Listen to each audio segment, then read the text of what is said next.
All right, welcome everyone. Cast and Div B West tonight, and I have Salvaje joining me. First time co-casting with her tonight, and I'm very excited about it. How are you doing, Salvaje?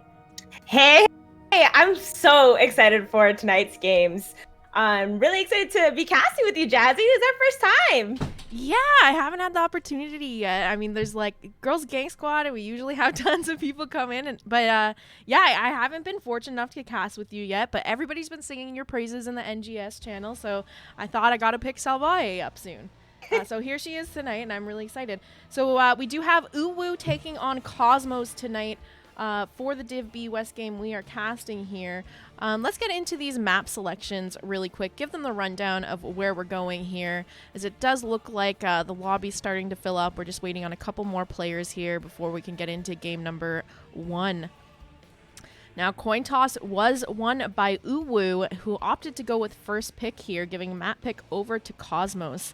Dragonshire and Hanamura banned out by UuuuuuuuU. And Battlefield of Eternity and Alterac Pass taken away by Cosmos. And that's bringing us to Towers of Doom for Cosmos map pick here for game number 1. What do you think? What's your opinion on Towers? You like it or you hate it? I love Towers of Doom. I'm pretty sure Towers of Doom is one of my highest win rate maps. Just because you never really lose until the last shot goes through. Like Towers of Doom, you could be 1 against 39 and you can still come back from the game if you play it right. So I really love Towers of Doom. Yeah, definitely one of my favorite maps, but it seems to be one of those love it or hate it maps for sure. But it looks like everyone's here. I'm gonna let them know we're ready. Awesome. Hype for both of these teams. Yeah, hopefully we can get into game number 1 in just a moment here. I got all my pens ready. I'm ready to go.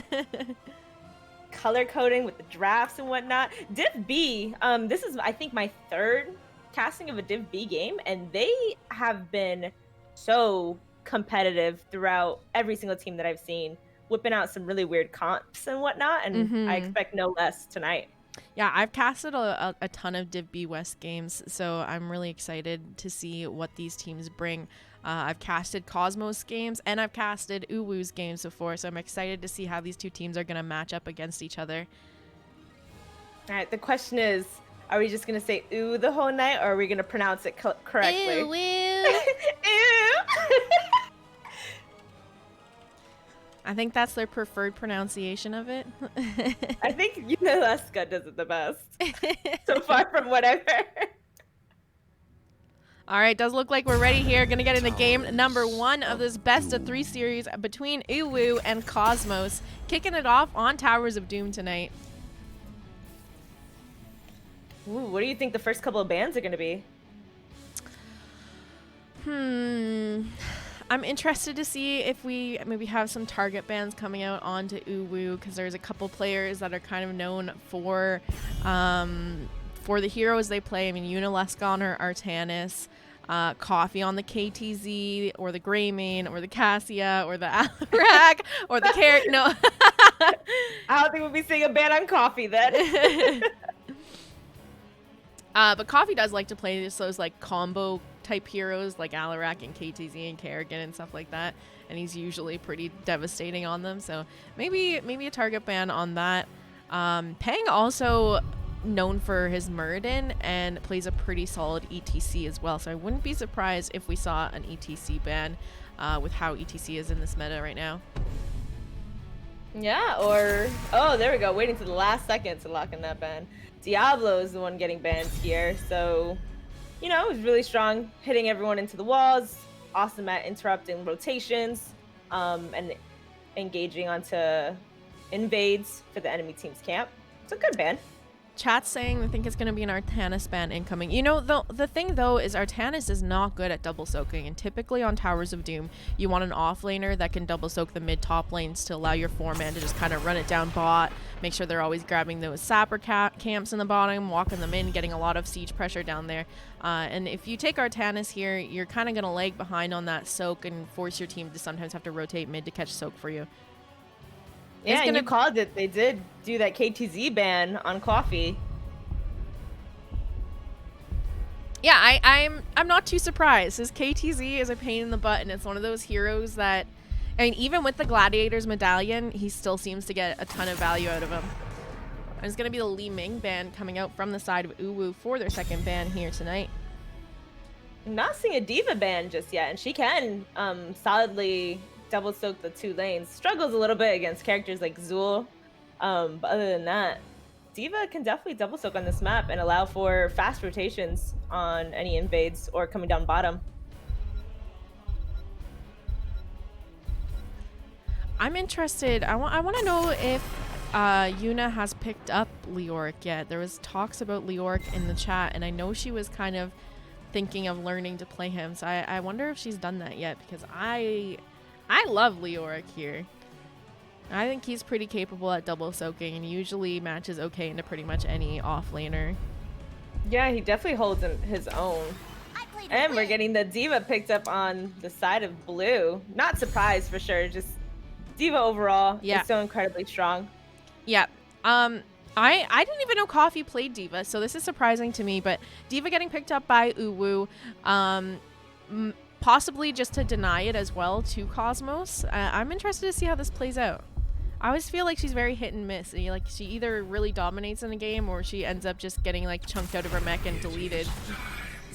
For sure. And then one character that completely dominates against diva is Stukov by himself, with the silence under her and being able to push her mech out of the fights if she decides to blow it in the back line.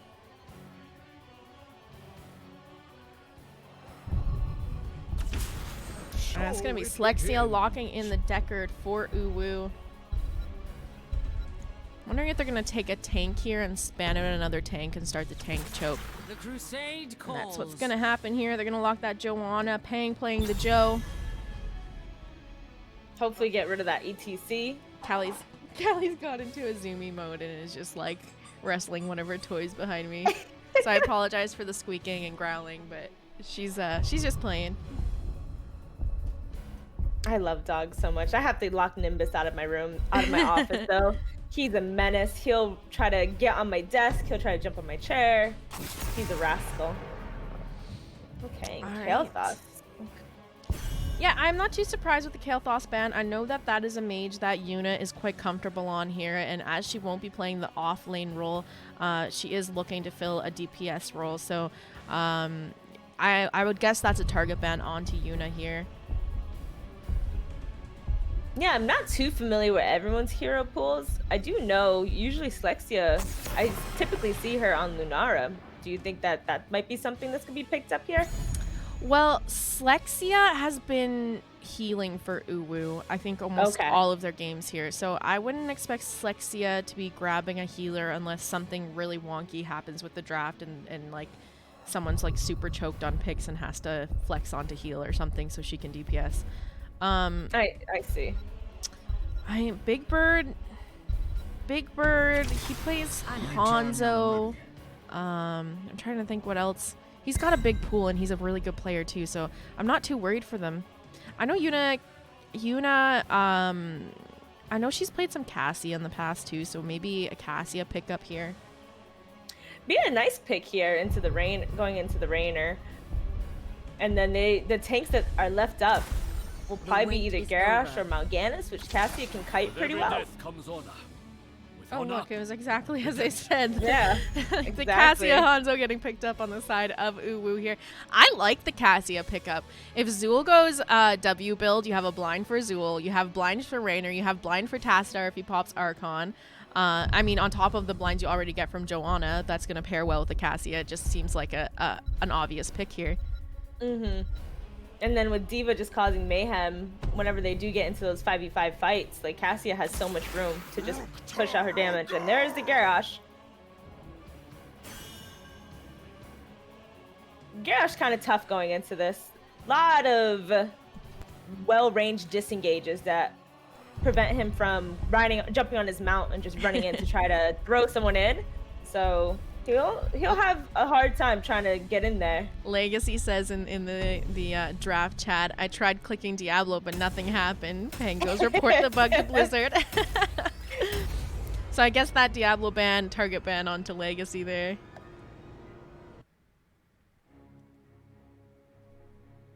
Oh, I'm loving the matching portraits on both sides with UuuuuuuuuU rocking that basic player portrait. Yeah, you love to see it. Look at the fancy portraits on the side of Cosmos, though. I know, they're little galaxy dinosaurs. Well, while we're loading into this game, I just want to take a minute to say thank you to everybody tuning in to cheer on these teams. I'm sure they really appreciate it, and I appreciate it as well. And I hope that we can cast some fun games for you here tonight. Here we are, though, game number 1 of our best of 3 series. On the left-hand side, we have UuuuuuuuU with Untitled on the Cassia, Pang playing the Joanna, Coffee playing Diva, Big Bird on his Hanzo, and Slexia on the Deckard Kane. And on the side of Cosmos, we have Silver Jackal on Tassadar, Dark Knight on Zul, Kurama on Raynor, Legacy on Garrosh, and Odd Thought on the Ana. 5, 4, 3, 2, 1. Fight. I'm really excited to see how this Garrosh plays into the team. I mean, the side of Cosmos looking a little bit squishy going into this, and Garrosh, you know, he can get poked down pretty easily. Hanzo's range definitely going to be a factor in that too. So I hope that they're able to kind of step forward to get the picks they need without getting chunked too much. 100%. We do see Legacy positioning himself over here, but Peng does end up picking him up that he's hiding in that bush, with Big Bird just doing what Hanzo does and just interrupting their rotations. Legacy coming in pretty aggressively here, just interrupting and dismounting both Peng and Big Bird. Yeah, Zula already getting that top wave soak, pushing that lane into the wall at top and now hitting up mid. Oh, and we do see a lot of damage going down in Tassadar, but he does end up coming out of there. Gotta be careful with Garrosh being in the backline. Johanna can just step up and hold all these squishy characters for Hanzo and Cassie to just chunk down.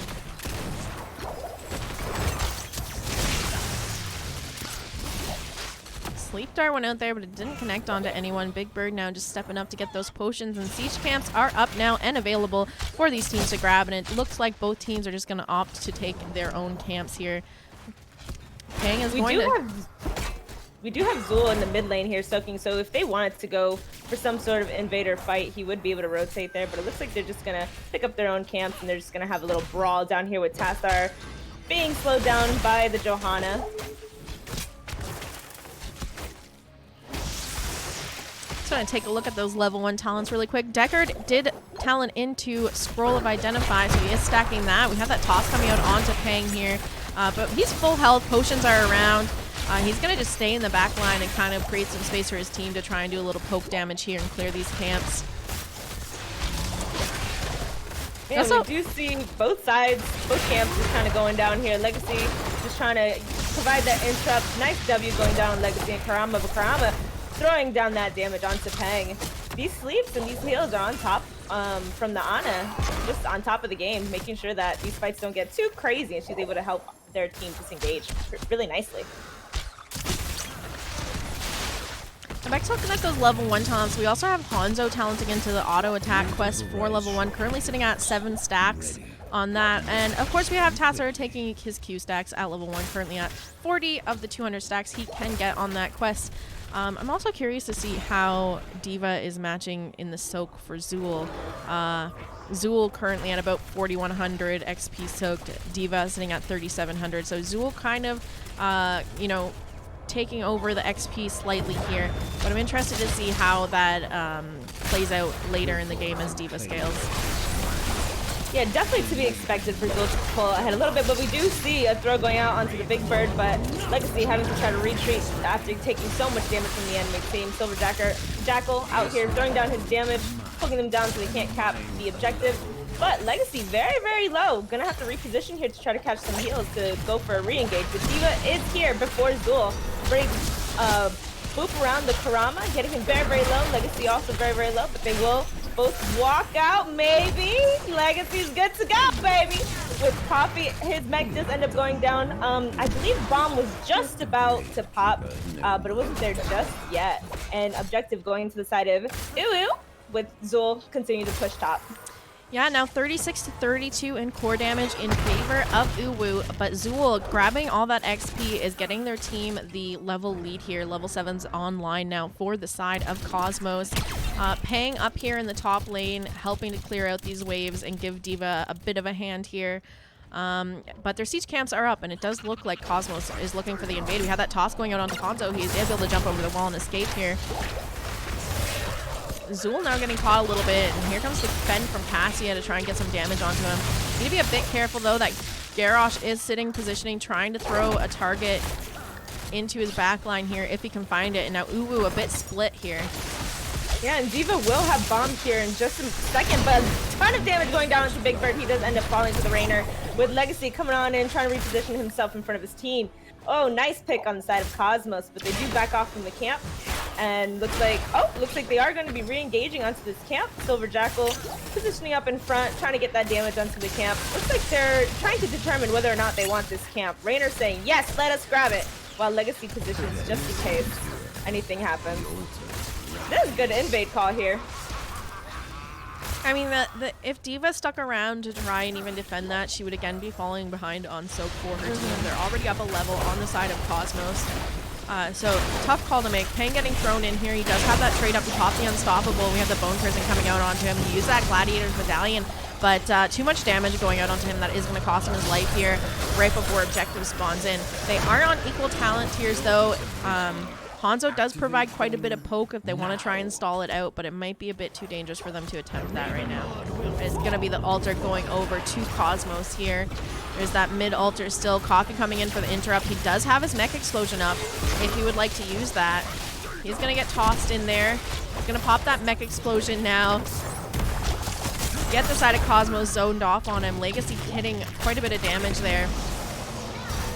Coffee able to jump into that mech right before the Bone Prison goes off. Woo! Legacy's just getting poked down now by the Hanzo and Cassia. It does look like he's the target right now. Hanzo is throwing out heavy damage. The poke on the side of UuuuuuuU is just so strong, able to re-engage onto that middle objective, even though they did lose Johanna at the beginning of that fight. They were just able to poke down that middle objective to reposition themselves to cap it again. They do need slow game. Oh, go ahead. They do need to be a bit careful here. They don't have their level 10s quite yet, and they're kind of extended pretty far in this lane without their tank. Johanna is rotating down now, getting eyes on this vision camp. They're going for the invade down level 10, and they managed to pull it off? What is this, Salvaje? Hey, they just went on in there. They said, it's ours. We saw that Zool was up mid. They didn't see Garrosh, and they just saw Odd Thought, Silver Jackal, and Karama. So they took the risk, and it paid off. Yeah, Pang just walked in there. It was just like, hey, thanks for the camp, guys. I'll be going on my way now. Legacy kind of setting up on the flank here, looking for the pick. Slexia needs to be a bit careful. I don't know if she realizes where that Garrosh is sitting. Level 10's now online for the side of UuuuuuuuU. Let's just do a rundown real quick of these alts picked. On the side of UuuuuuuU, we have the Deckard talenting into Stay a While and Listen. Micro Missiles from the D.Va, Ball Lightning from the Cassia. We have Dragon's Arrow being picked up by the Hanzo and Blessed Shield from the Johanna. On the side of Cosmos, Archon being taken by the Tastar, Poison Nova on the Zool, Hyperion being picked up by that Rainer, Warlord's challenged by the Garrosh, which we might just see here in a second. He is walking in there, Taunt comes out, Stay a While and Listen connecting onto one member there. There's a Dragon Arrow connecting onto the Rainer and the Anna as they try to escape. Tastar in the backline popping that Archon, while Anna is getting chunked down by the Hanzo. It does look like Pang and Big Bird going for that Anna in the bottom here as the Tastar backs up, able to make it behind the gate. 3 members down on the side of Cosmos going into this next objective. This is fair to say that this is going to go over to UuuuuuuU. No problem at all. Yeah, one big thing to be noticing. Hanzo on level 7 did go for that armor reduction. And so when Garrosh walked into that tower there, he lost a lot of health, much faster than he probably expected. Not expecting that Hanzo damage to be bursting him down so quickly. Yeah, and that's, you know, that's the beauty of taking a Hanzo into Garrosh, is he has that armor reduction to play into. Big Bird walking up, but it is going to be Pang getting tossed. Fortunately, he was able to juke that toss. Taunt goes out onto Pang. He does pop his trade, goes unstoppable. I don't think he has his Gladiator's Medallion up for this, but this will be the Bone Prison hitting, and he is going to get picked off here. That was a 5v4 there. D.Va was finishing up soaking mid while Zool rotated down right after he finished up mid, knowing that he has this lane advantage and he can roam a little bit faster than D.Va can. Now the siege camp is up on the side of UuuuuuuuU. They maybe want to go for that invade, but they're going to pop the Hyperion and siege this down a little bit first. You know what is a little bit interesting here? Anna opting to go for nano boost. I'm curious to see who's she nano boosting. She did nano boost Tassadar that last fight. Tassa is not really that great of a nano boost target. Ooh, Tassadar getting picked off there by the Hanzo arrow. Team Cosmos is now trying to make their way out, but the D.Va bomb blocking their way into their fort, popping the Ana. Amazing positioning of the D.Va bomb coming from the side of Coffee.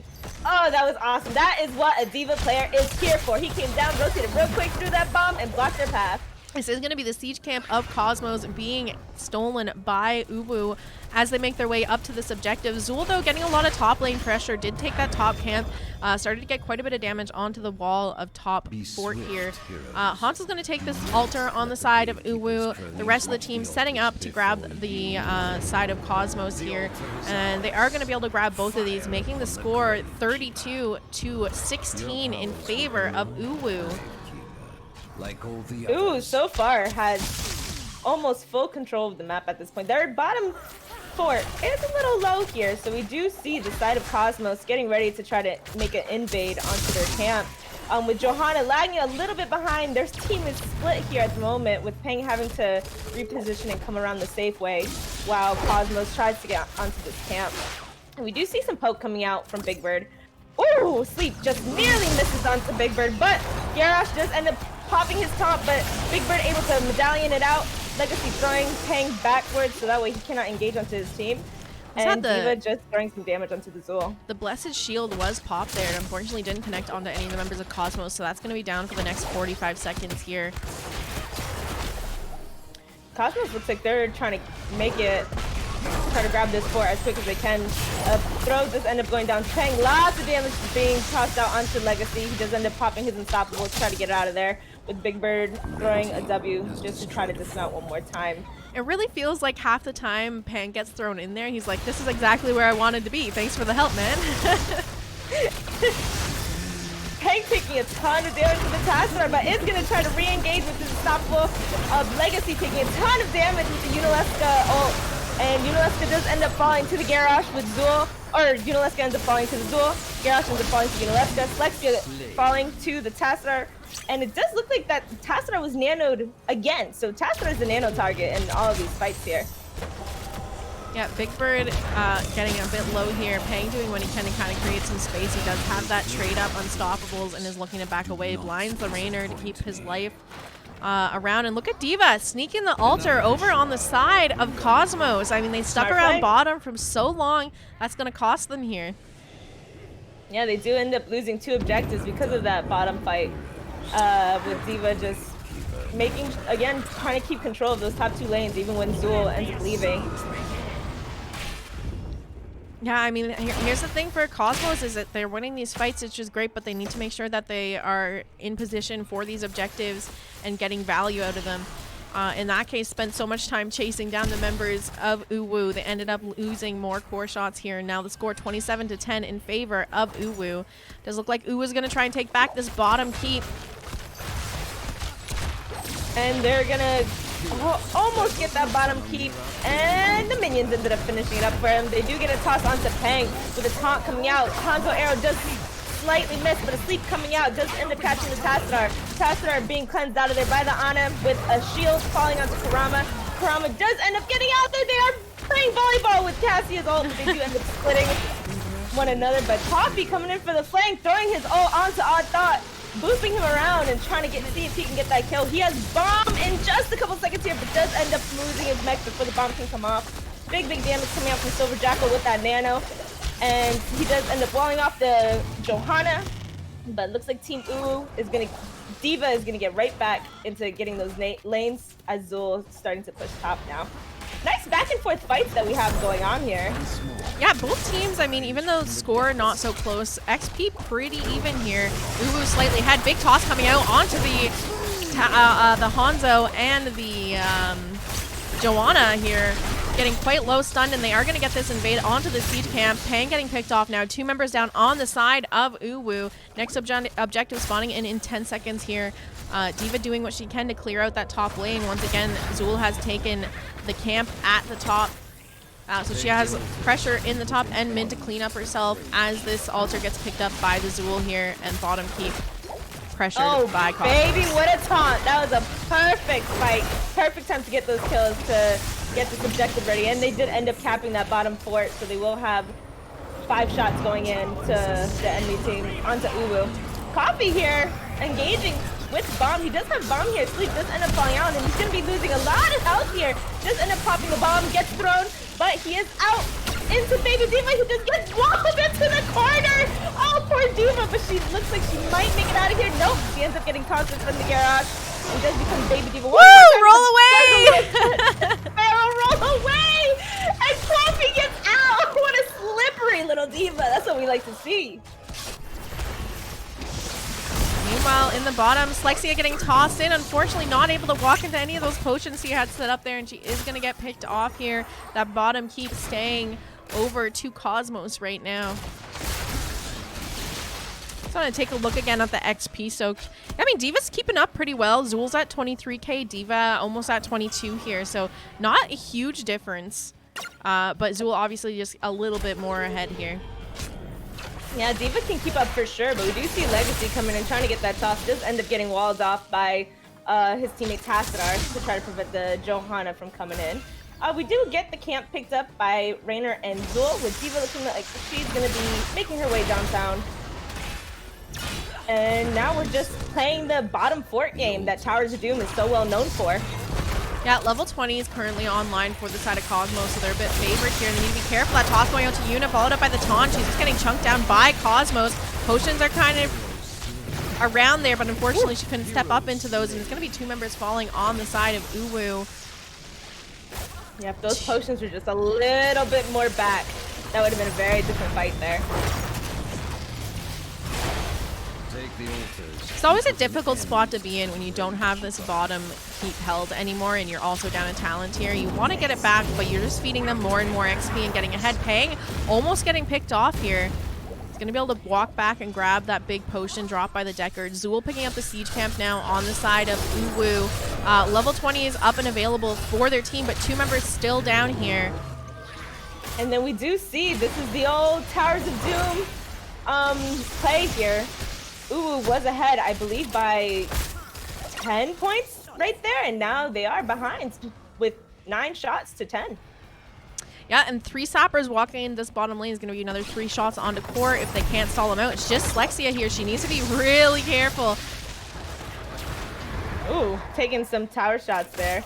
Try to get that Deckard pick. Really staggering these deaths are what is going to secure the win for the side of Cosmos. So as long as UuuuuuU plays to their strengths and tries not to stagger their death so much too consistently, they can definitely come back from this.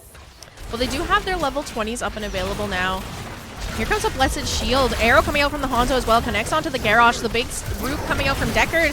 That manages to land, followed up by the Stay a While and Listen, and the Ball Lightning bouncing around. We did have that level 20 upgrade on the Stay a While and Listen, so they do come out of that blinded, which is definitely a help to the Cassia ult here. And this is going to be 4 members going down on the side of Cosmos.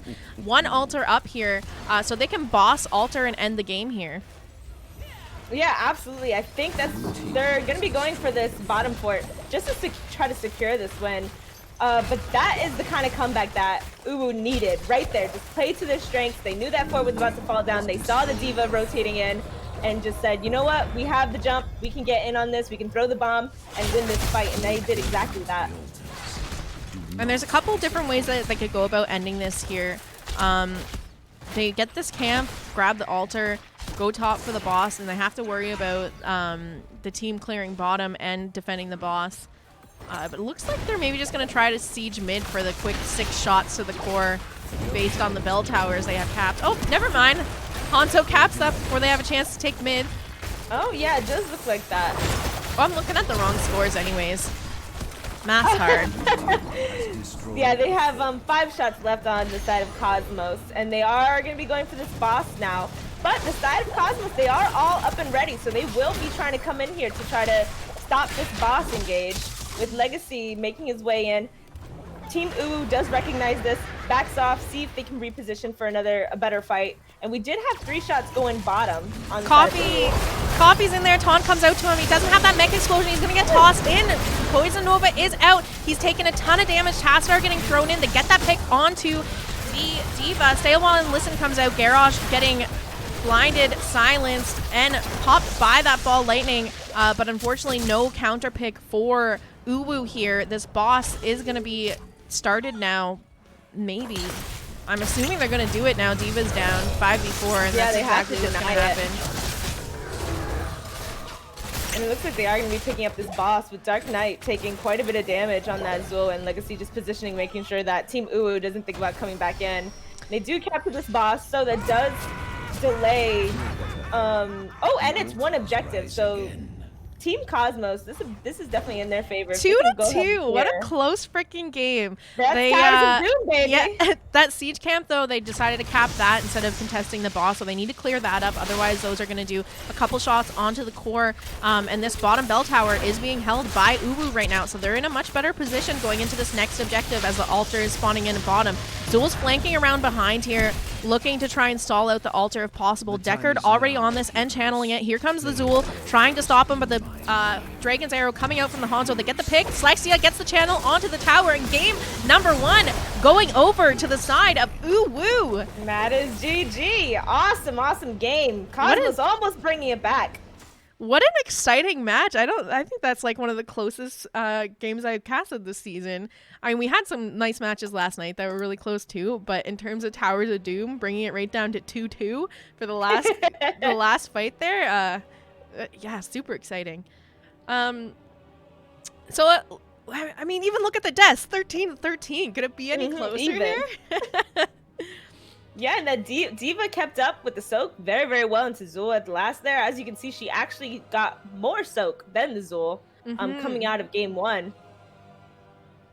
Yeah, ending the game with 29k XP soaks to Zul's 26k, so very impressive. And Coffee having that one slippery play, we did see the clip in chat there, managing to just avoid death for such a long time, create a bit of space for his team to take back that bottom bell tower. Does look like Cosmos is going to go for first pick in this next match, so we're just going to have to wait and see what that map pick is going to be coming out from the side of UuuuuuuuU.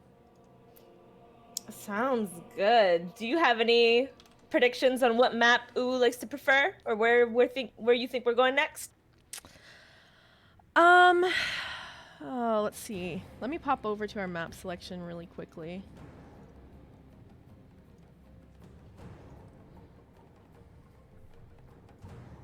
Do they have an ABBA player? I don't think so. I don't think ABBA is something they like to run. What do we have? Thinking if they prefer like bigger I'm thinking maps. Maybe.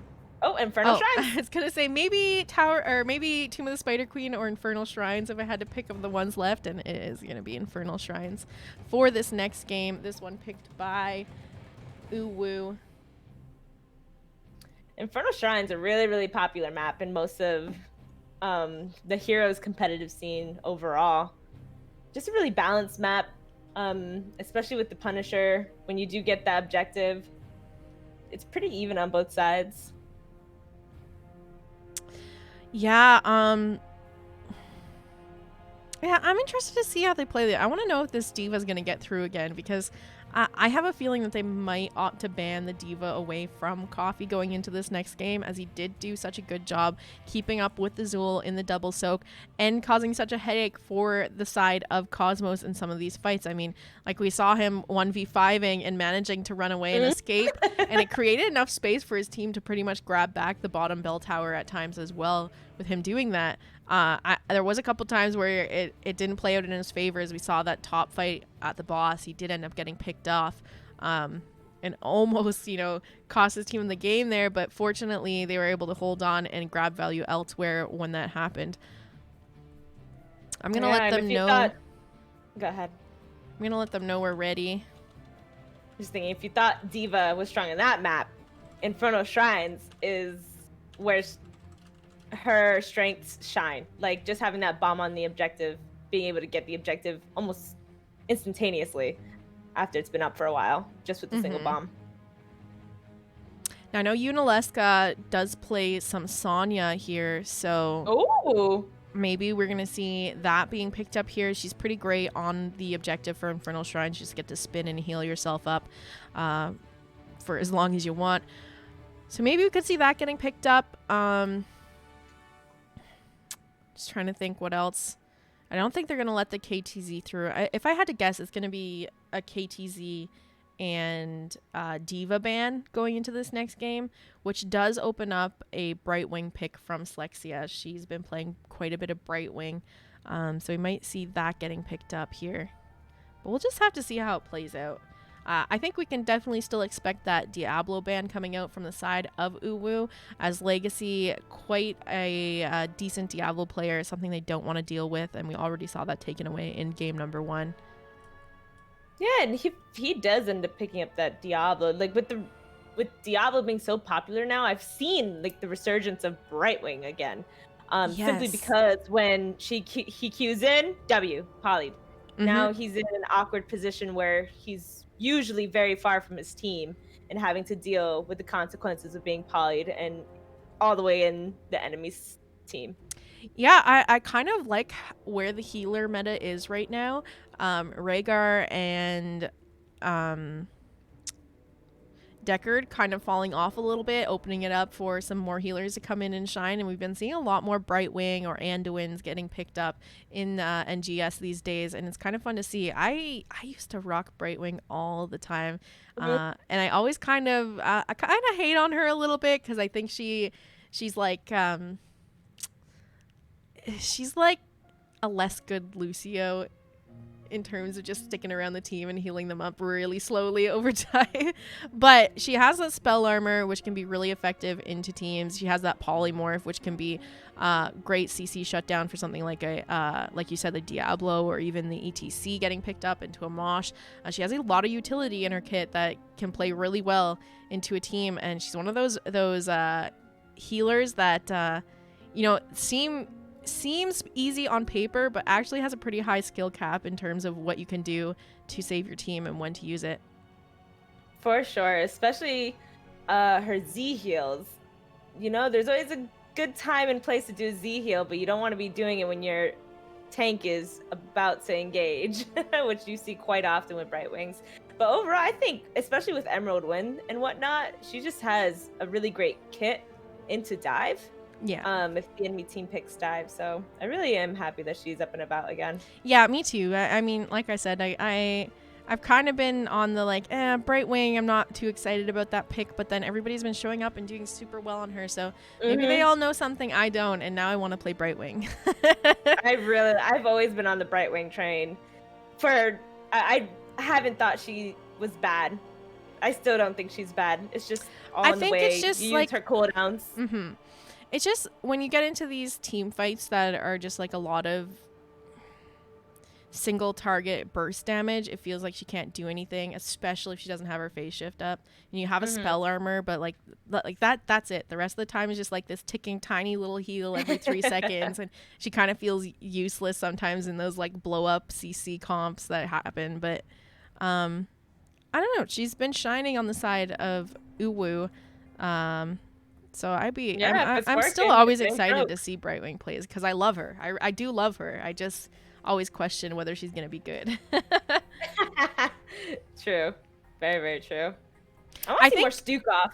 I think now, too, with Gladiator's Medallion in the game, it really opens it up for these healers that don't have, true cleanses built into their kit to be able to shine a little bit more, and Brightwing doesn't have that, actual cleanse anymore. She just has her trait that gets rid of, what slows roots and It stuns that you're being affected already. So the effect has to already happen on the...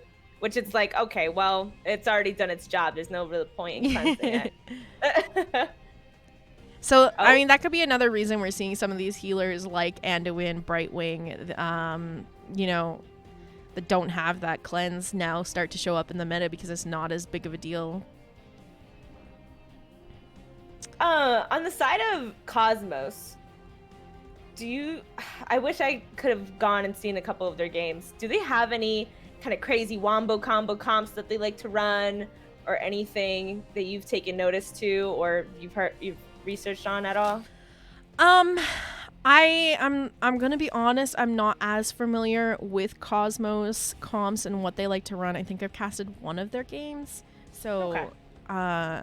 and I've casted a ton of games this season, so I can't remember off the top of my head. I know that the Diablo on Legacy is a thing.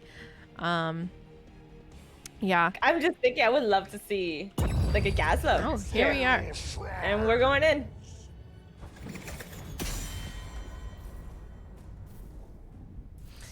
All right, Infernal Shrines, this one once again picked by UuuuuuuuU. If you're just joining us, UuuuuuuuuU did take game number 1 on Towers of Doom. That map selected by Cosmos after they lost the coin toss and UuuuuuuU opted for first pick, but UuuuuuuuU managing to grab the win on that map. So here we are, game number 2 of this best of 3 series, Infernal Shrines. This time UuuuuuuuU picking the map, first pick going over to the side of Cosmos.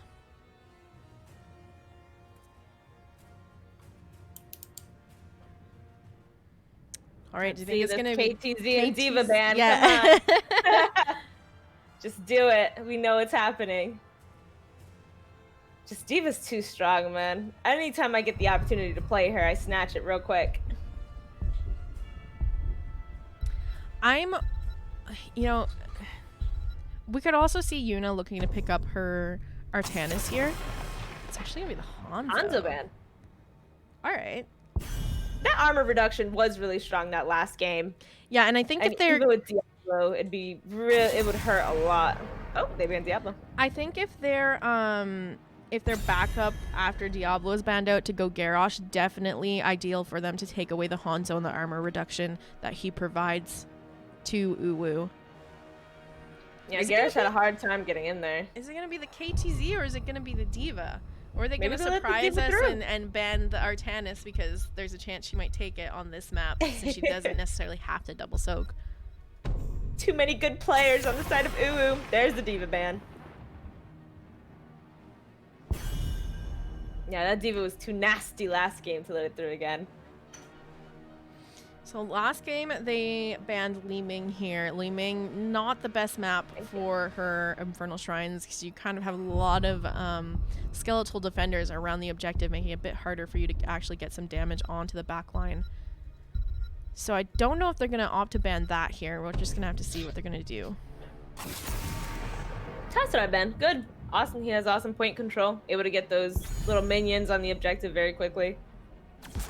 The crusade calls. They're going to take away the Joanna from Peng, but that's not it. I don't think they're worried about that. Peng has quite the roster of tanks here. He does play ETC, Muradin, Garrosh, like whatever the team needs, I think he can pick up. He's a pretty wide, diverse pool of tanks to choose from.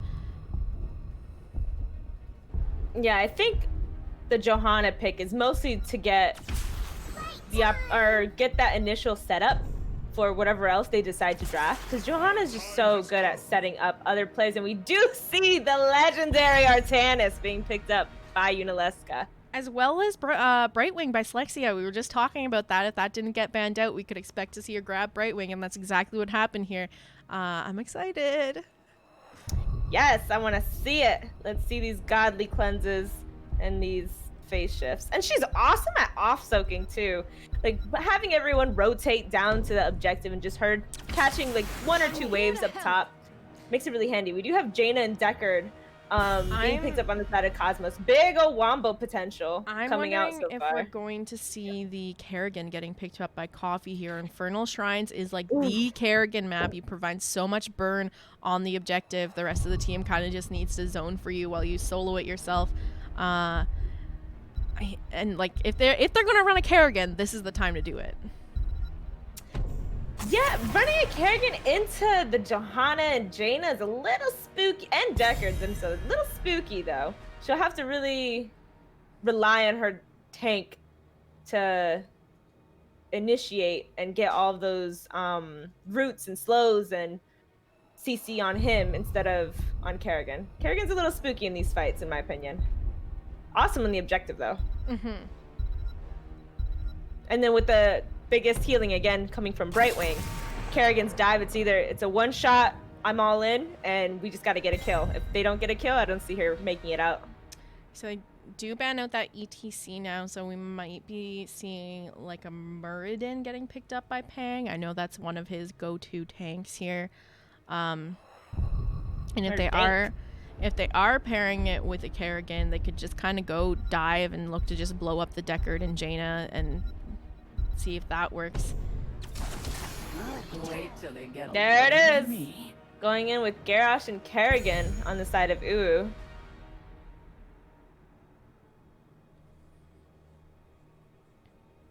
I don't like Garrosh into Jaina and Deckard. You're already talking about those slows. It makes it so much harder for Garrosh to be able to walk up and actually toss someone without getting poked down and murdered on the way to do it. Yeah, and Kerrigan really needs Garrosh to be by his side. And Lunara, there's another fantastic pick. Yep. And there's another slow. And another one. Yep. So they are stacked with slows and all sorts of CC on the side of Cosmos for that Kerrigan and Garrosh. We have to have some crazy swaps on the back line if we're going to be getting a pick and trying to get behind that Blaze and Johanna. I'm not sure what we're going to see Big Bird pick here. I only know, I think he plays like Cassie and Hanzo. It's going to be the Kael'thas. Yeah, Kael'thas. I was like, he needs to get something more range though, because right now his entire team pretty melee, up close for these fights. I am worried, I'm also worried about Brightwing. She's gonna have to be really close to a lot of danger, healing up a lot of her team here. As we were just saying, they're mostly all melee, so her positioning might be a little tricky here. They're definitely gonna have to play these fights at different angles. Like Kerrigan has to be coming in from the bottom. Garrosh has to be coming in straight in front. Artanis has to be coming in from a different angle. Because if they all try to come in the same way, it's gonna be tough to try to get a kill. Yeah, what are you thinking draft-wise? I think I'm kind of liking Cosmos here. What about you? I'm liking Cosmos. I'm feeling them. I like the amount of slows. I love all of their CC. They have the roots. They have Jaina roots at, I believe, 13 or 16. They have the Blaze stuns, the Blaze oil slows. So I really like Cosmos. Well, here we are, game number 2 of our best of 3 series between UuuuuuuuU and Cosmos. On the left-hand side, we have UuuuuuuU with Coffee playing Kerrigan, Slexia on the Brightwing, Unaleska playing the Artanis, Big Bird on Kael'thas, and Pang rocking the Garrosh. And on the side of Cosmos, we have Odd Thought on the Deckard, Silver Jackal on Jaina, Dark Knight on Blaze, Kurama on Lunara, and Johanna, Legacy on Johanna. Johanna on Legacy, lol. All right. No, that's okay. Looks like they're going to sit up for that 5v5 brawl in the mid for a moment. Actually, Blaze is going to head top right away to go catch the soak up there when it crashes. But the rest of UuuuuuuU sticking around. Cosmos hanging around here too in the mid. Yeah, and these waves get cleared at insane speeds with the Johanna W, and then the Blizzard following up from Jaina. Yeah, the wave clear very good on the side of Cosmos. Probably too when you see Lunara at level 4, she'll probably go that extra damage to help out as well. So I expect to see UuuuuuuU kind of lagging behind on these rotations just a little bit. Yeah, and that definitely provides the opportunity for Cosmos to try to get a double camp. And we do see a throw being tossed out onto the Johanna by Pang. Coffee waiting for that combo, does end up throwing down the E, and Johanna just ends up making it out of there. They're just going to go ahead and rotate onto their siege camp here, with Johanna just trying to interrupt rotations. Yeah, here's the thing. They're going to be able to cap that siege camp first, and that's going to start to pressure mid, and it's going to force UuuuuuuU to decide whether they want to defend mid, catch the soak there, or contest that bottom camp. They are able to get theirs out pretty quickly, though, so they'll be counter-pushing, and now they can actually contest without having to worry about that wave crashing. You can have Artanis coming down, catching the soak for them in the mid, so they can hang out bottom a little bit longer without worrying about missing that soak. Yeah, and with Artanis pushing in the mid, the Siege Giants on the side of UuuuuuuU are going to get a little bit more damage than the side of Cosmos, but we do see some poke going out onto Pang from the Lunara, and we can just already see just the amount of harass that Cosmos has on their side before these full-on fights happen. I just wanted to point this out. We just saw Blaze rotate on the side of UuuuuuuuuU, and that stalled out the Artanis long enough. She missed a whole wave top and kind of baited the Artanis into sticking around and doing some damage there. So you're going to see a little bit of an XP lead on the side of Cosmos. Nothing too major, but you know, if that happens a few more times, it's going to start staggering. And Medallion was popped on Karama. They did have a little spooky session with Garrosh there. So Karama is missing that Medallion for this next fight. We do have bottom camp being picked up on the side of UuuuuuuuU. The quick clear happening. Legacy just zoning out and just seeing what's going on with some Artanis and Blaze just bashing each other up top.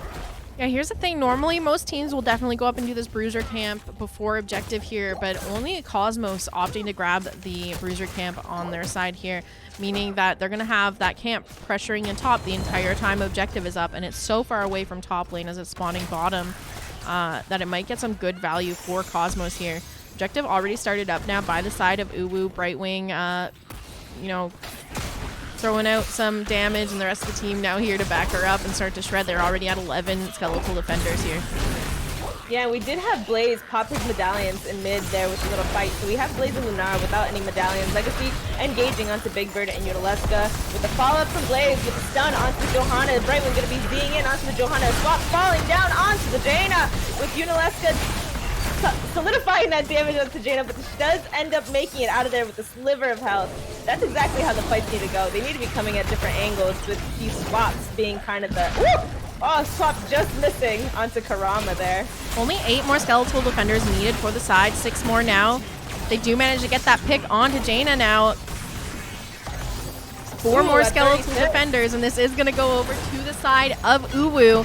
Top lane, though, getting sieged in by that bruiser camp. They've already lost the wall up there. We're going to see Artanis rotating up to clean that up now. And it looks like Kael'thas and Kerrigan getting some soak in the mid. Yep, this Punisher being pulled over the wall by Legacy. And looks like they're going to be getting the bottom wall here and some damage on the fort. It doesn't look like the fort is going to be going down, which is usually typical with the first Punisher. Just really kind of want to get ahead and soak rather than try to go for full fort with everyone up. Siege camps are now up and available for the teams to take in the mid here. They need to catch that wave crashing on the mid wall. Rest of the team of UuuuuuuU picking up the siege camp now. And we also have Cosmos picking up the siege camp on their side as well. That bruiser camp still up and available for UuuuuuuU. Maybe they'll wait to take that until a little bit closer to objective, so it's pushing during objective. For sure, because the top bruiser did get a good amount of damage and top I wall. mean, literally the bruiser did just as much as winning objective did. Here's that toss onto the Jaina. Polymorph comes out, and Kerrigan going in to finish her off here, and that's going to be the Jaina falling, getting a little bit caught out on that rotation there. These are these picks that they need. They need these picks to get ready for the objective and just try to dominate these objectives over and over again on the side of UuuuuuuU. And we do see Blaze soaking in mid. They're going to be rotating. Blaze, little spook eat on right out of there, and just rotating up top to catch the next wave. So that bottom siege camp is now up and available. I thought we would see a rotation onto that as soon as they got that Jaina pick, as it was coming up about 8 seconds after they got the pick here. But it's actually going to be Cosmos starting this up here. Kerrigan and Brightwing a little bit lagging behind to contest this, but they are on the way down now with the Jaina following up on the side of Cosmos. Pang positioning in this bush. They do have vision of him, though. Does go that stun out, doesn't connect onto anyone, but UuuuuuuU managing to cap this bottom siege camp. That bruiser camp still up and available, and objective coming up momentarily here. Level 10's online now for the side of UuuuuuU. We do have Emerald Wind being picked up by the Brightwing, Ultralisk being grabbed by the Kerrigan, Purifier Beam from the Artanis, Warlord's Challenge being picked up by the Garrosh. Kael'thas holding on to his ult. But I mean, you can't go pyro here. You have a bunker. Not with the bunker. You have an ice block. It's got to be Phoenix. Yeah, Phoenix is just such better zone control as well. On the side of Cosmos, they did go Stay a While, Listen, Ring of Frost, Bunker, Leaping Strike, and Blessed Shields. We do have some big wombo potential going on here with the Ring of Frost and the Blessed Shields. And Yeah, and Stay a While, Listen. yeah. And here we go. Ring is dropped, but it doesn't catch any members of UuuuuuuuuU, and it's going to be Coffee going in, trying to get some kills here onto Cosmos. He does manage to find it, but it ends up costing his life here. So 1 for 1 so far. Blaze getting tossed in by the Garrosh, and now tons of damage going out onto him. He does manage to slide on out of there. And Joanna doing a beautiful job of zoning them out. But yeah, we're going to see that Pyro come out. Fortunately, that is Blaze, big BV target, so he's going to survive here. I'm really surprised they go with Pyro. Yeah, with the amount of zone control that Phoenix offers, especially on this map, and then with the amount of disengages that they have for Pyroblast, it's a risk for sure to take it. She might be able to find picks if they can time it well, but you're basically going to have to be waiting for that bunker to be dropped and deleted before it's safe to use Pyro, or else you're not going to get a kill off of it if Cosmos plays it right. We do see Legacy going in and engaging with the W. UuuuuuuuuuU getting rooted by the Deckard and tons of damage falling on her from the Jaina. Stay a While and Listen being tossed to 4 members of the team with Lexia disengaging with her Emerald win. UuuuuuuuuU still up in the front here trying to find that next swap some extra damage, and we do see Deckard falling to the Kerrigan with Blaze engaging with an E onto Peng, a swap falling out onto Kurama, but UuuuuuuuU does end up falling here. She does end up living with her shields. And that fight does go to the side of UuuuuuuuU with 1 for none. And this is going to allow them to secure this Punisher here once again. This time an Arcane Punisher, sieging up the mid fort. And, you know, almost level 13s here. A bit of a slight XP lead on Cosmos. Cosmos actually opting to pick up that Bruiser Camp. So that's going to be pressuring that top lane once again. That fort already kind of chunked from the last time they took that Bruiser Camp. I would have really loved UuuuuuuuU to hold off taking the Bruiser Camp. Yuna capped that pretty early. It was managed to get cleared up way before objective even spawned in, so it didn't really get them anything. It just got them some tower damage, but that's it. Nothing really much more than that. But we do have mid fort falling here with the second objective caps from UuuuuuuU. We do see them coming in for an invade onto the Siege Giants on the side of Cosmos with Legacy and Peng literally touching one another, but not realizing Peng is hanging out in that bush. Level 13's now online for the side of UuuuuuuU. We do have Kerrigan talenting into that Chrysalis, so he is going to be able to pop into there when it gets to be a little bit of a sticky situation and needs some healing. So he's a bit better sustained now going into these fights. Yeah, for sure. It won't be just a one and done anymore. He can go in and out throughout these fights and make them last a little longer instead of just throwing everything on one character and hoping for the best. Blessed Shield going out, connecting onto 3 members of UuuuuuuU. Here comes the Ring of Frost, and that's going to catch the Brightwing, but she's able to use her trait and is looking to phase shift onto the Kerrigan. Unfortunately, Kerrigan getting picked off there. Did she pop her Chrysalis? Yes, she popped her Chrysalis and it was immediately destroyed by poison and the Jaina combo. Yeah, poison damage really shreds that stuff down, especially she went for that level 4 talent on Lunara, Nature's Culling.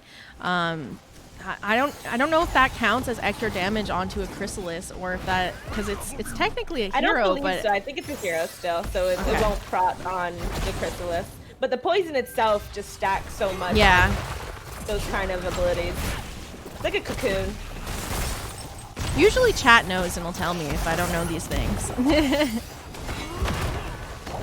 Ooh, we do see a stun going down onto Oddthought, and he does end up getting taunted by the Garrosh with the Pyroblast, finishing him off. So I guess that's the plan. Just whoever the taunt target is, Pyroblast gets thrown onto it. Well, as long as Blaze isn't around either, it's pretty safe to Pyro. And in this case, because he is the off laner, he's all the way up in top lane.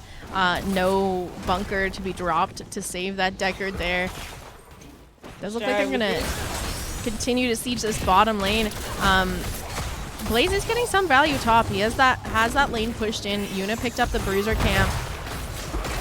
I mean, the lanes on the side of Cosmos need to be cleaned up. They have a Siege Camp pushing into mid onto the keep there. Yuna's now taking that Bruiser Camp and is going to be pushing onto top. And the next objective is spawning in the bottom, and their fountain's missing. So a lot is going over in favor of UuuuuuuuU right now. They have that fountain ready for next objective that they can use to tap and fall back to re-engage. Cosmos doesn't have that anymore, and in fact their fort's almost down in the bottom.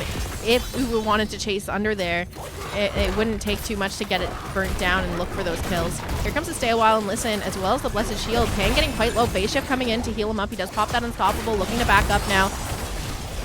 Coffee is in there though, looking for those combos. Polymorph goes out onto the Deckard. Pang trying to land that stun, unfortunately doesn't find it. Nobody falling here. Need to be a bit careful as this is objective coming up, so if somebody does fall, you know, Chrysalis just getting absolutely shredded there. Here comes the ring. That's going to connect onto two members of UuuuuuuU. Garrosh getting quite chunked here, looking to try and survive. Condemn comes out and connects onto him, and he's going to get picked off by the Jaina. Slexia also getting quite low now, and the chase is on for the rest of the members of UuuuuuuU. This is going to be Brightwing going down. Big Bird now looking to be the next target. He does pop that Gladiator's Medallion, avoids the stun from the Blaze, and is going to survive and get to safety here. Wow, this was UuuuuuU's objective with the lanes all being pushed on the side of UuuuuuU, but Cosmos recognizing that after the engage didn't go quite to plan on the side of UuuuuuU, that they can re-engage onto that Kerrigan, forcing her Chrysalis and just destroying it so quick that they were able to get those kills. Yeah, I think that UuuuuuU was being a little bit greedy there, way overextended in that mid lane on even talent tiers. Oh wait, oh yeah. That Kerrigan mount isn't allowed in NGS actually.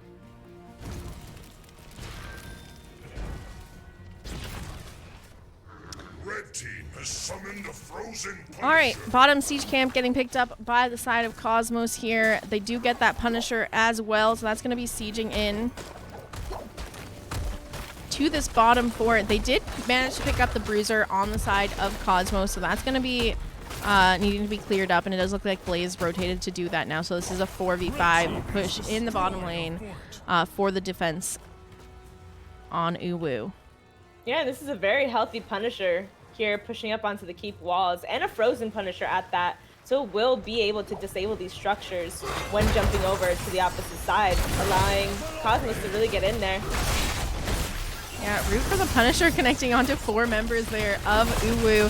Fortunately, the wall not quite down yet, so there wasn't anything to be found by Cosmos off those roots, and they are able to clear up that Punisher pretty quickly here. Swap attempt goes out, but it does not connect onto Cosmos. They are going to be able to retreat here, maybe look to invade the siege camp. Need to be a bit careful though, because all 5 members of UuuuuuU are here and available. Blaze still pushing top, so this would be a 5v4 in favor of UuuuuuU if they went for the fight. Unfortunately, not quite able to do it in time though. Red team has destroyed a fort. Oh, right, and they did end up getting the top fort as well. Sorry, I was just reading chat over here about the Kerrigan mount. But we do see them rotating all mid. Blaze coming in, seeing if they could get a little fight here, get some wall damage onto mid wall.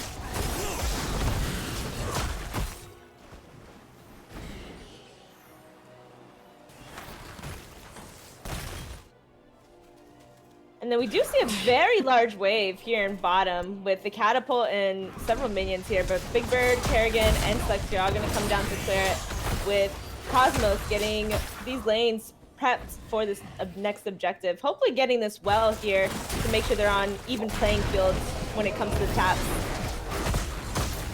Now, for those of you asking about that Kerrigan mount in chat, casters don't enforce the rules. We're just here to cast the games. If the teams have issues with it, that's something that they have to kind of talk about to their div mods and stuff and figure that out. But we're just here to cast the game, not enforce the rules. That's up to the teams on how they want to play it.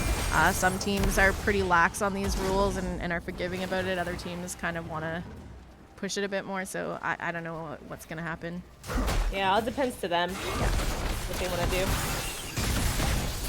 And we do see UuuuuuuU going ahead and capping their bruisers. A little early for the objective. However, they're just trying to get these lanes just pressured back out, because we do see Cosmos starting to just overall pressure bottom lane and get them to be 21st. Yeah, 20's not quite online for Cosmos there if UuuuuuuU wants to try to do something. They are looking to kind of clear up this next lane. Fortunately for them, the next Punisher is spawning mid. They still have that fort there to kind of help defend it if they do lose this next objective. A little bit of a buffer before it hits the keep. But no fountain for them to fall back to and tap. Take it for me. Yeah, really good on the side of Cosmos to get that fountain. just to make it Yuna an needs even to playing be field. careful here. Level 20s are not online yet. If she sticks around in this mid, there's not going to be any reason that Cosmos doesn't try to gank her here. That bottom siege camp did get picked up by her team now. Level 20s are almost online, but not quite there for the side of UuuuuuuuU, and we do see a rotation coming out from Cosmos, looking to try and catch them on the retreat from that bottom camp. Level 20s now hit for UuuuuuuU. We do see the Kerrigan going with that Bolt of the Storm. Fairy Protector being picked up by the Brightwing, so a little bit more spell armor coming out in these fights for UuuuuuuU. And then we do see huge 20 upgrades for the Ring of Frost. Respect the Elderly, Stay Wild, will now silence and blind. We do see some huge 20s and the Radiating Fates on the Johanna. Legacy walking in, landing that Blessed Shield onto a couple members there of UuuuuuuU. The Crystal is being caught by Kerrigan. She's going to Bolt the Storm out of there, but unfortunately getting caught in the Stale Wall. And listen, the Garrosh does fall here. Here comes the Pyro onto the Lunara. That is going to get the pick onto the Lunara, so 1-for-1 right now in this team fight. And Polymorph going out onto the Blaze now, followed up by the Gravity Lapse from the Kael'thas. Some damage being dumped onto him, but Jaina dropping the Blizzard to allow a little bit of zoning of Big Bird and Slexia. The fort bottom getting picked off by that siege camp that was taken by UuuuuuU. Does look like Coffee getting kind of low here is throwing out the combo though to try to finish off the Jaina, but unfortunately he's going to go down. Unaleska securing the kill on the way though, and now we have Decker dancing around looking for those potions, trying to stay alive. Slexia and Yuna stuck in the back line now. Need to be a bit careful. Slexia's looking to get out there. She pops that spell armor onto her to give her a bit of a speed boost. Polymorphs the Blaze to get behind her and is now going to drop that Emerald Ring, looking to try and get Yuna out of there safely. Unfortunately, Yuna's still stuck in the back there. Big Bird really low as well. Facia's going to go out onto Big Bird to save him, provide a little bit more damage. Yuna sustaining pretty well with her shield on her trait there. This is the longest fight I have ever seen, and the objective does end up going to the side of UuuuuuuU. But wow, that looked like a very scary fight. Look at this swap! Ends up dropping down his bunker with the old man trying to get in, but he gets pummeled And by here the comes the Punisher. laser resets onto the Blaze. Are they going to find the kill there and get the reset one more time? Slow comes out. Yuna looking for that swap. She does land it. Unfortunately, not in time for that laser reset though. But they do manage to find 2 kills, and this is their opportunity to end the game here. What a fight! What a fight. That started so strong for Cosmos with the Ring of the Blessed Shield. We do see the Punisher landing on Legacy, but he pops his Unstoppable, ending up walking out of there with Pain getting very, very low. Slexia Z does end up getting popped on him, bringing him right back to full health. And there's that burst healing from Brightwing, with Pyroblast being canceled because Jaina just got out of range. Johanna eating that Punisher jump, taking a bit of damage as it kind of just wails on her, and this mid keep will be falling here. Still another 18 seconds till Deckard's up, 24 until the Blaze is up for this defense here. I feel like they should be trying to get some kills off this jump here. Look how chunked Jaina and Lunara got off that. A swap, a stun, anything onto them. They would have been able to get another pick there and look to end the game. Instead, they back off, get a little bit of damage on mid, and you know, now they're gonna have to win another 5v5. Yeah, I was definitely hoping that they were going to follow up on the next Punisher stun, but just want to play the long game, play it safely. They know the game is theirs to lose. So they're just going to try their best to keep these lanes pressured and try to win the next objective and go in for the win that way. Pang kind of warding these bushes, keeping an eye on the rotation here. Yeah, both sides don't have a fort down here. To help Blaze them going in for out. the stun, lands that onto the Garrosh. Spell shields popped onto him. He's looking to back up here. We have the beam being popped by Artanis. Bunkers out from the Blaze. He is going to pop into that, get 50 armor, but he's going to get thrown back in by the Garrosh. Pops the Unstoppable. Legacy now in the back line of UuuuuuuU. Big Bird just getting chunked down. The Emerald Wind coming out from the Brightwing, but it's not going to be enough. 1-for-1 so far in this fight, as we did see the Decker getting picked off here as well. Now the Jaina falling. Legacy looks to be the next target as Coffee chases down the rest of the team on the side of Cosmos. Here's the silence from the Brightwing connecting onto Joanna. She is now stuck on the back line, and they do manage to get the pick onto her as well. 3 members down on the side to 1 in favor of UuuuuuuuU. Phase shift coming in to heal up Pang. Looks like they're going to skirt this keep and go straight to core here. Yeah, we do have the GG call from the side of Legacy. So looks like this is UuuuuuuU's game. They're gonna be grabbing match 2, it looks like, but we do have Lunara coming out here trying to put some pokes down. Blaze coming in trying to get some interrupts in, but this core is falling very, very quickly. GG's called by Cosmos. This will be game number 2 going over to the side of UuuuuuuU. GG's and well played. Those last 2 fights, oh my goodness. They were so well played on the side of UuuuuuU. So like, all right, they popped all their stuff. Let's back up. We're gonna re-engage. The Kerrigan playing a lot more patiently instead of engaging while all of the side of Cosmos's ults were up. Like just really, really good back and forth. And Unileska being able to zone out almost 3 members of the team on the side of Cosmos by herself.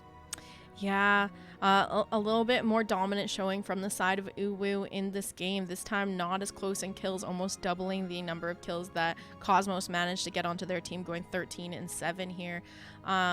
Kael'thas, you know, popping off with the damage, but Kerrigan setting up a lot of these combos and chasing down and keeping the team engaged with the, you know, the stuns and the pulls coming out from her. Like once they had the chase on, she was kind of just keeping on them and making sure that, you know, anyone left behind was going down, and anyone struggling to run away was going to go down as well. Yeah, I'm not even sure that Jaina finished off her ice block. She was super struggling to get those stacks I can there. find out right now. No, we can't. Yeah, it doesn't show on the end screen. She did get her ice block, but she ice blocked in that mid fight and ended up killing Kerrigan out of it. Yes, yeah, actually, yeah, you're right. Yeah, she did get her but ice block. it took her quite a while for that to come online. I was kind of watching the stacks, and even chat was saying, like, look at Jaina, you know, like 4 minutes into the game, had 0 stacks towards her ice block. And definitely something you really need to get early if you have a Pyro Kael'thas on the enemy team. For sure. But really good showing by both teams tonight. Like, even though it was 2-0, both of those games could have gone either way. They were so close. Yeah, I kind of have to agree with you there. That both games very, very close. I mean, it easily could have gone over to Cosmos. You know, a couple different things changed up, and it would have been a totally different game. Let's see if they'd like to do an interview here. I'll jump into the NGS Discord, one of the lobbies there, if you want to join me. And okay. We'll look to interview whoever's popping in from UuuuuuU. Okay.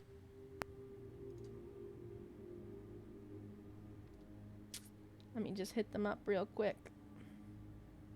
Oh, look, that was so much fun to watch. That was so entertaining.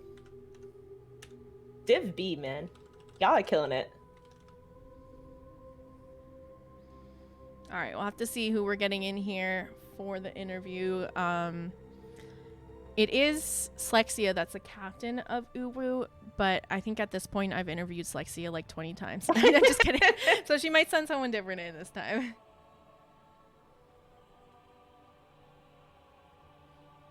I think the oh, hi Slexia. Here we go. We do have Slexia joining us. I was just gonna say I think the only game UuuuuuU lost is the one game I didn't cast. So every time I've casted your games, I've interviewed you. And Yuna, but tonight it's me. Yeah, congrats on the win. How you feeling after that one? Sweaty. Both of those games really coming down to the end there. Could have gone either way. Yeah. Tell me, game number 1, tell me a little bit what your comms were like around the time that you guys went for that boss fight and it was getting pretty close to end game. We thought that maybe we could casually do it. Then we were like, nope, back up, back up.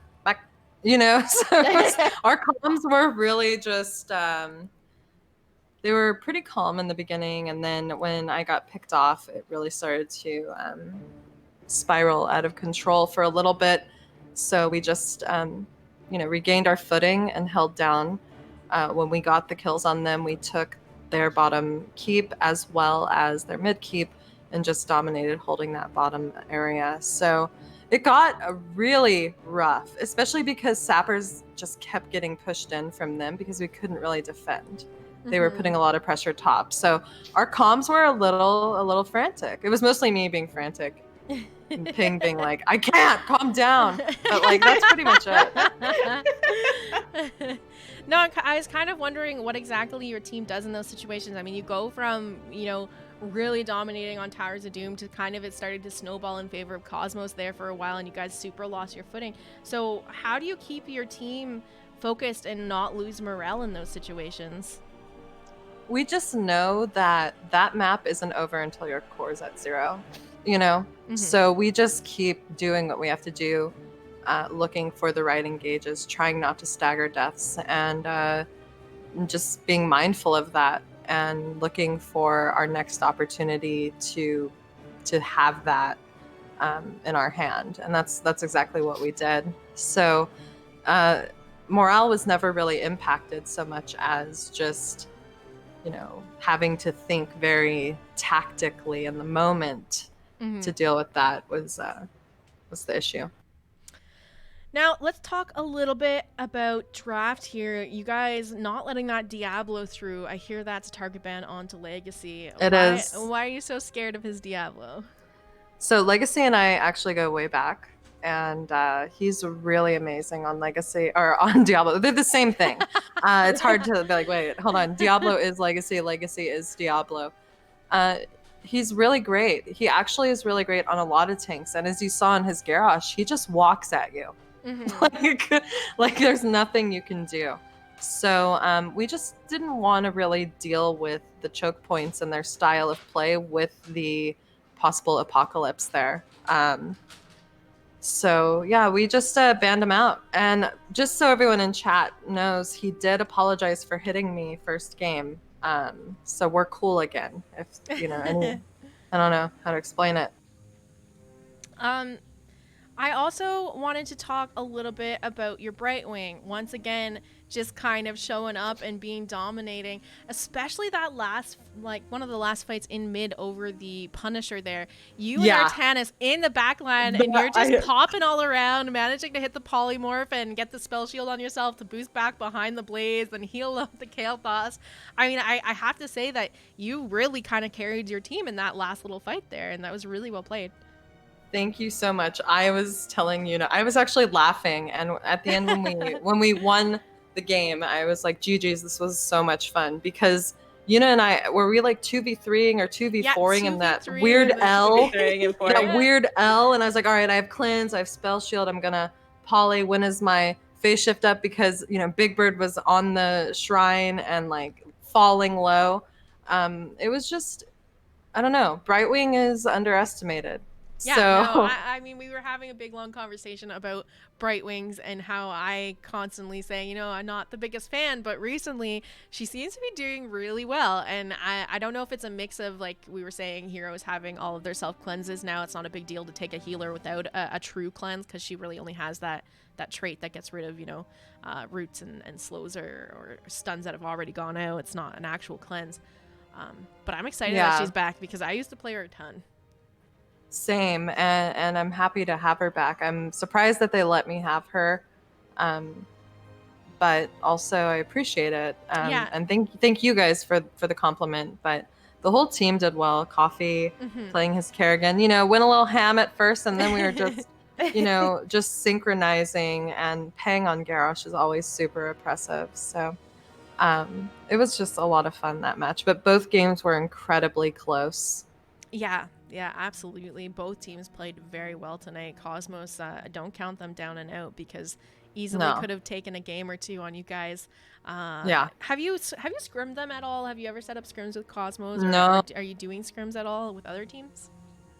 Actually, we just started scrimming against Arrogant Nephilim. So when we faced, I believe, in our second match this season, you casted it.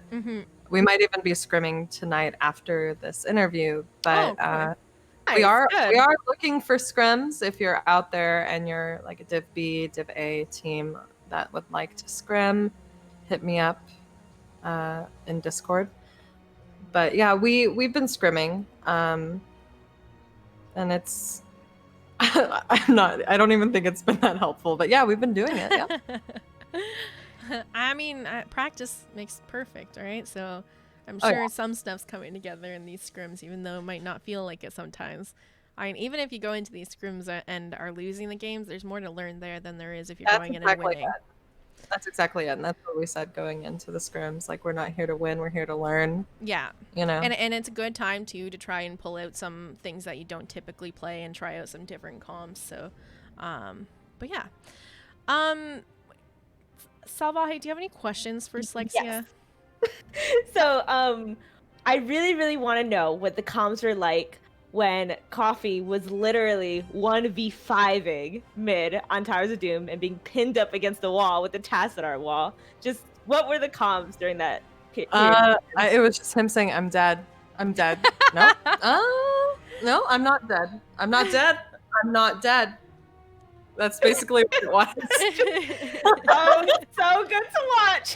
I think that Iris clipped that, so maybe you guys should send that one into the like play of the game or whatever that's Okay. in 323 because him He's just already managing. linked that clip in our team Discord. Like, Yeah. he was watching. Yeah, Slippery Diva plays. It was really fun to watch. Do you have any other questions there before we get into shoutouts, Salvaje? Nope, that was it for me. That's all I wanted to know. All right, let's get into those shoutouts then, Slex. Anyone you'd like to All right. shout out here? Yeah, first I want to shout out Cosmos and specifically Legacy, good friend. Sorry we had to beat you, but you knew it was going to happen. And not to be bad mannered, but he's a good friend. I can get away with that. Let me repeat it. Shout outs to my team, Pang, Big Bird, Yuna, Coffee, and Imran. And shout outs to you guys for casting.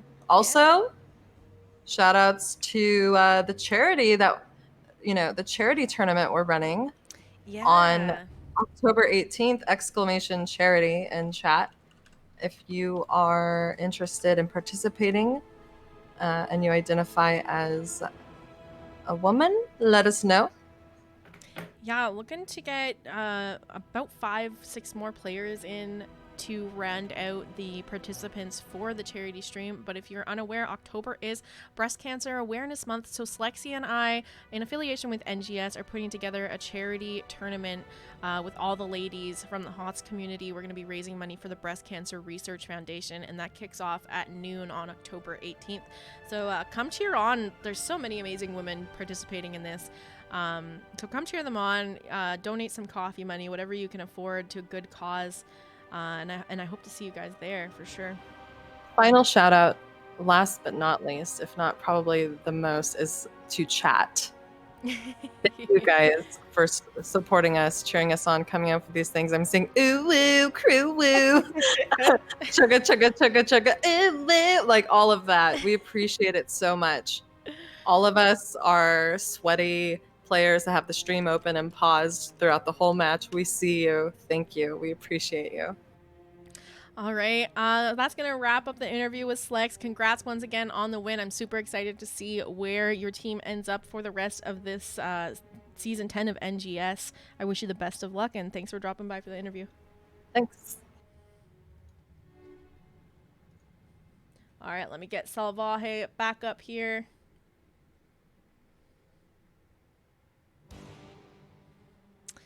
Okay.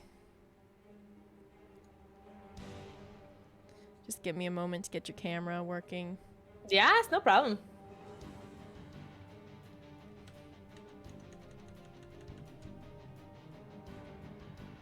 Good old Tuesday night. Good games. Yeah, really exciting games to watch tonight. All right. Here we go. Welcome back, Salvaje. So, what is this, like your third, fourth game co-casting for NGS? This is my fourth now. And Co-casting how for are you NGS. how are you enjoying it so far?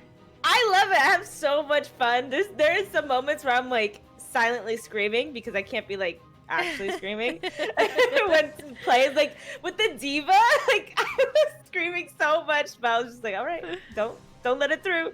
But overall, it's been a blast. It's something I really, really enjoy. Yeah, no, I think that I had a ton of fun casting with you. Pretty easy to work with. I don't like, sometimes you just have really good flow with casters and people know when to interrupt and when to stop chatting, and so it was a pleasure casting with you for the first time. I had a lot of fun, and I can't wait to cast with you again. Where can chat find you if they're looking for you?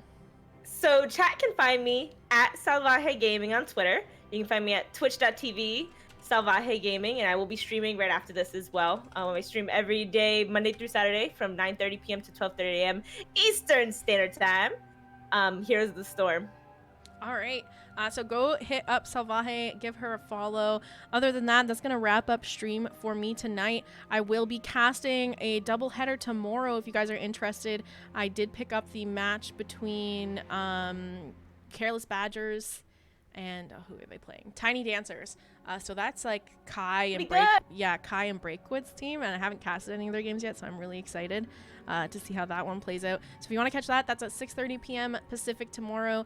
Followed up by a Div C West counterpick, Stupid versus Resurgence at the Storm at 8:30 p.m. And I will have Dax coming to join me for that doubleheader. So I look forward to seeing you guys tomorrow. If you want to catch those games, it should be a fun time. Other than that, have a fantastic rest of your evening. Salvaje, once again, big thanks for joining me for tonight's cast, and make sure to check out that charity stream. Yeah, have a good night. Thanks for watching, guys. Good night.